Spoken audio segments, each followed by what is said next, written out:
Hello viewers, Assalamu alaikum. Welcome to my channel.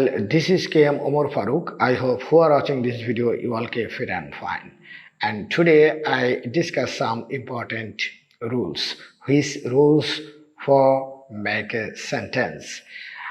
আমরা যখনই কোনো একটা সেন্টেন্স তৈরি করি তখন আমাদেরকে ইংরেজি ভাষার কোনো না কোনো স্ট্রাকচারকে ফলো করতে হয়। তো আমরা জানি যে টেন্সের 12টা স্ট্রাকচার রয়েছে এবং সেই 12টি স্ট্রাকচার মেনটেন করে কিন্তু আমাদেরকে সেন্টেন্স মেক করতে হয়।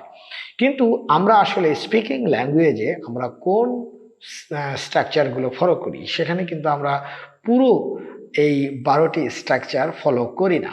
কারণ হচ্ছে যে আমরা এখানে মোস্ট অফ দ্য টাইম আমরা 8টি স্ট্রাকচার ফলো করি এবং আরও কিছু স্ট্রাকচার ফলো করি যেগুলো এক্সেপশনাল এবং সেন্টেন্সের যে প্যাটার্ন সেটি কিন্তু আমরা অন্যান্য স্ট্রাকচারের মধ্যে পড়ে। তো এই ধরনের কিছু সেন্টেন্স আমরা কিভাবে তৈরি করি এবং সেই স্ট্রাকচারগুলো কীভাবে গড়ে ওঠে আজকে সেই প্রথম স্ট্রাকচার নিয়ে আলোচনা করব। পুরো ভিডিওটি দেখবেন। তো তার আগে বলে নেই, আপনি যদি আমার চ্যানেলে নতুন হয়ে থাকেন তাহলে অবশ্যই চ্যানেলটি সাবস্ক্রাইব করে ফেলুন, সেই সাথে পাশে বেল আইকনটি অন করে দিয়ে পরবর্তী ভিডিও পাওয়ার জন্য আমাদের পাশে থাকুন। যারা ইতিমধ্যে আমার চ্যানেলটি সাবস্ক্রাইব করেছেন তাদেরকে অনেক অনেক ধন্যবাদ। So let's get started. ইংরেজিতে যে স্ট্রাকচারগুলো রয়েছে তার মধ্যে 8টা স্ট্রাকচার আমরা ধারাবাহিকভাবে আলোচনা করব এবং আমি এই 8টা স্ট্রাকচারে আজকে প্রথম স্ট্রাকচার নিয়ে আলোচনা করছি। প্রথম স্ট্রাকচার একদম সিম্পল প্রেজেন্ট টেন্স এবং সিম্পল প্রেজেন্ট টেন্সের যে স্ট্রাকচার সেটি হচ্ছে subject plus verb plus object বা যেটাকে আমরা বলে থাকি এক্সটেনশন। সাধারণত সাবজেক্ট বাংলায় আমরা কি সাবজেক্টগুলো পাই এবং ইংরেজিতে এই সাবজেক্টগুলোর কি ধরনের ব্যবহার আমরা লক্ষ্য করি। যেমন আই, আই হচ্ছে আমি, আই, উই মানে আমরা, ইউ, ইউ হচ্ছে তুমি বা ইউ তোমরা, একটা সিঙ্গুলার একটা প্লুরাল হিসেবে ব্যবহার হয়। এরপরে হচ্ছে দে, দে মানে হচ্ছে তারা, হি অর শি, এখানে সে বা তিনি এই অর্থে হি অর শি আমরা সাবজেক্ট হিসেবে ব্যবহার করি। এরপরে ইট, আই টি ইট, এই ইট ব্যবহার করা হয় বিভিন্ন বস্তুকে নির্দেশ করার ক্ষেত্রে কিংবা আমরা প্রাণী জগতের মধ্যে বিশেষ করে ইতর প্রাণী বা জীবজন্তু এদেরকেও ইট সেই হিসেবে ইটস তাদের ক্ষেত্রে ব্যবহার করে থাকি। এছাড়া আমরা কোনো নাউনকে আমরা এখানে সাবজেক্ট হিসেবে ব্যবহার করে থাকি, যেমন রহিম, করিম কিংবা জন, জেমস, প্রিন্স, অথবা আমরা এসান, তাসান, জেনিফার, এই যে নামগুলো রয়েছে সেই নামগুলোকে আমরা এখানে নাউন হিসেবে এবং সাবজেক্ট হিসেবে আমরা ব্যবহার করে থাকি। এবং এই নাউনের পরিবর্তে আমরা আরও কিছু ব্যবহার করি, যেমন প্রোনাউনগুলো ব্যবহার করি এবং আরও কিছু সাবজেক্ট ব্যবহার করি, যেমন মাই ফ্রেন্ড মানে আমার বন্ধু, মাই ফাদার আমার বাবা, মাই মাদার আমার মা, কিংবা মাই সিস্টার, মাই ডটার, মাই সন, এই ধরনের যে শব্দগুলো রয়েছে সেই শব্দগুলো কিন্তু আমরা নাউন হিসাবে সাবজেক্ট হিসাবে এখানে আমরা ব্যবহার করতে পারি। তো আজকে এই সাবজেক্টগুলোর পাশে আমরা কিছু ভার্ব নিয়েছি যে ভার্বগুলো অত্যন্ত গুরুত্বপূর্ণ, যেমন সিক অর্থাৎ খোঁজা, ড্রাইভ অর্থ চালনা করা এবং রাইট অর্থ লেখা, প্লে অর্থ খেলা করা বা খেলা, লুক হচ্ছে দেখা এবং সেভ রক্ষা করা, পুট রাখা, ক্রাই হচ্ছে কাদা, লাভ হাসা এবং মিট সাক্ষাৎ করা। তো এই যে ভার্বগুলো বললাম এই ভার্বগুলোর সাথে আমরা কিন্তু কিছু অবজেক্ট রেখেছি, যেমন আমরা অবজেক্ট রেখেছি my pen, a job, a car, a letter, cricket, his work, money, for go outdoor, him, for his acting. এই যে সেন্টেন্সগুলোর যে অংশ আমরা এখানে রেখেছি এগুলো দ্বারা আমরা একটা যদি টেবিল যদি তৈরি করি তাহলে টেবিলটা দেখতে ঠিক এরকম হবে। তো স্ক্রিনে আপনারা অবশ্যই দেখতে পাবেন, এই যে স্ক্রিনে দেখতে পাচ্ছেন এই ধরনের যে টেবিলটা, এই টেবিল থেকে আমরা কিন্তু এখন ইচ্ছা করলে অনেক সেন্টেন্স তৈরি করতে পারবো।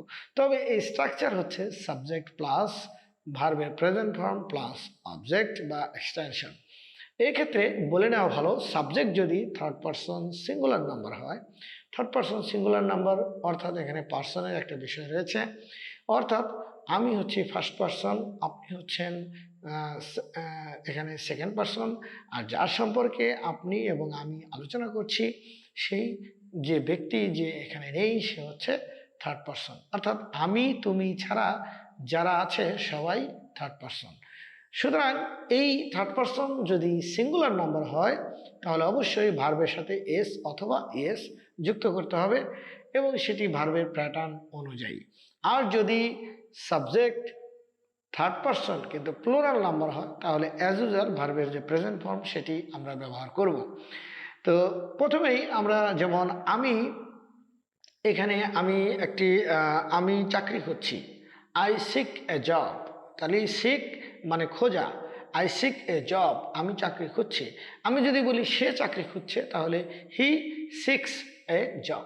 এই সিক মানে খোঁজা, কিন্তু এখানে যখনই সে হয়ে যাবে হি অর শি তখন কিন্তু সিক্স, SEEKS, এখানে সিক্স এ জব এটা বলতে হবে। আবার আমি একটা কলম খুঁজছি, তাহলে আই সেক এ ফ্যান, কিন্তু যদি তুমি কলম খোঁজো তাহলে ইউ সেক এ ফ্যান, কিন্তু সে কলম খুঁজছে তাহলে হবে হি সেক্স এ ফ্যান। তাহলে এই যে ভার্বের সাথে কিন্তু এস যুক্ত হয়েছে। কিংবা একইভাবে যদি রাইট ব্যবহার করি, যেমন আমি একটা চিঠি লিখছি, আই রাইট এ লেটার, আমি একটা চিঠি লিখি। আর সে একটা চিঠি লেখে, এটা যদি বলি হি রাইটস এ লেটার, হি এবং রাইটের সাথে এস যুক্ত করে হি রাইটস এ লেটার বলতে হবে। যদি তারা বলি দে রাইট এ লেটার, তারা দে, এটা থার্ড পারসন কিন্তু তারা কিন্তু এখানে সিঙ্গুলার নাম্বার নয়, তারা হচ্ছে প্লুরাল নাম্বার। সুতরাং এখানে এই রাইট হয়ে যাবে, এখানে কিন্তু রাইটস হবে না। তাহলে দে রাইট এ লেটার, তারা একটা চিঠি লিখছে, তাহলে বা লেখে। আবার আমরা যদি বলি রহিম একটা চিঠি লেখে, রহিম রাইটস এ লেটার। কিংবা তাহসান একটা চিঠি লেখে, Tahsan writes a letter. John, Mister John একটা চিঠি লেখে, Mister John writes a letter. কিন্তু এইখানে যদি জনের পরিবর্তে যদি আমরা আবার মাই ফ্রেন্ড ব্যবহার করি, মাই ফ্রেন্ড আমার বন্ধু, সেও কিন্তু একটা সিঙ্গুলার নাম্বার। সুতরাং my friend rights a letter, অর্থাৎ আমার বন্ধু একটা চিঠি লিখছে। তো এইভাবে আমরা কিন্তু ড্রাইভ দিয়ে লিখতে পারি যে আমি একটা গাড়ি চালাচ্ছি, চালাই, বা সে একটা গাড়ি চালায়, তারা একটি গাড়ি চালায়, এবং রহিম একটা গাড়ি চালায়, সে গাড়ি চালায়, কিংবা তারা গাড়ি চালায়, কিংবা আমরা বলতে পারি আমার বন্ধু গাড়ি চালায়। এইভাবে বাংলা বাক্যগুলোকে মাথায় নিয়ে আমরা কিন্তু প্রতিনিয়ত আমরা ইংরেজি সেন্টেন্স তৈরি করতে পারি। তাহলে প্র্যাকটিস করতে থাকুন, সাবজেক্ট প্লাস ভার্বের present form plus object or extension, এই স্ট্রাকচারটি ফলো করে, এবং সাবজেক্ট যদি থার্ড পারসন সিঙ্গুলার হয় তাহলে ভার্বের সাথে এস বা এস যোগ করতে হবে। আর যদি থার্ড পারসন সিঙ্গুলার না হয় সেক্ষেত্রে ভার্বের প্রেজেন্ট ফর্মকে ব্যবহার করে আমরা নতুন নতুন সেন্টেন্স গঠন করব। তো বাড়িতে এই টেবল থেকে আপনি অনেক সেন্টেন্স তৈরি করতে পারেন। সেক্ষেত্রে আপনি কখনো ভার্ব পরিবর্তন করে নতুন ভার্ব বসিয়ে সেন্টেন্স মেক করতে পারেন, আবার কখনো এই এক্সটেনশন পরিবর্তন করেও এই নতুন নতুন সেন্টেন্স তৈরি করা যায়। তো সবাই ভালো থাকবেন, সুস্থ থাকবেন, সবার জন্য শুভকামনা রইল। আল্লাহ হাফেজ।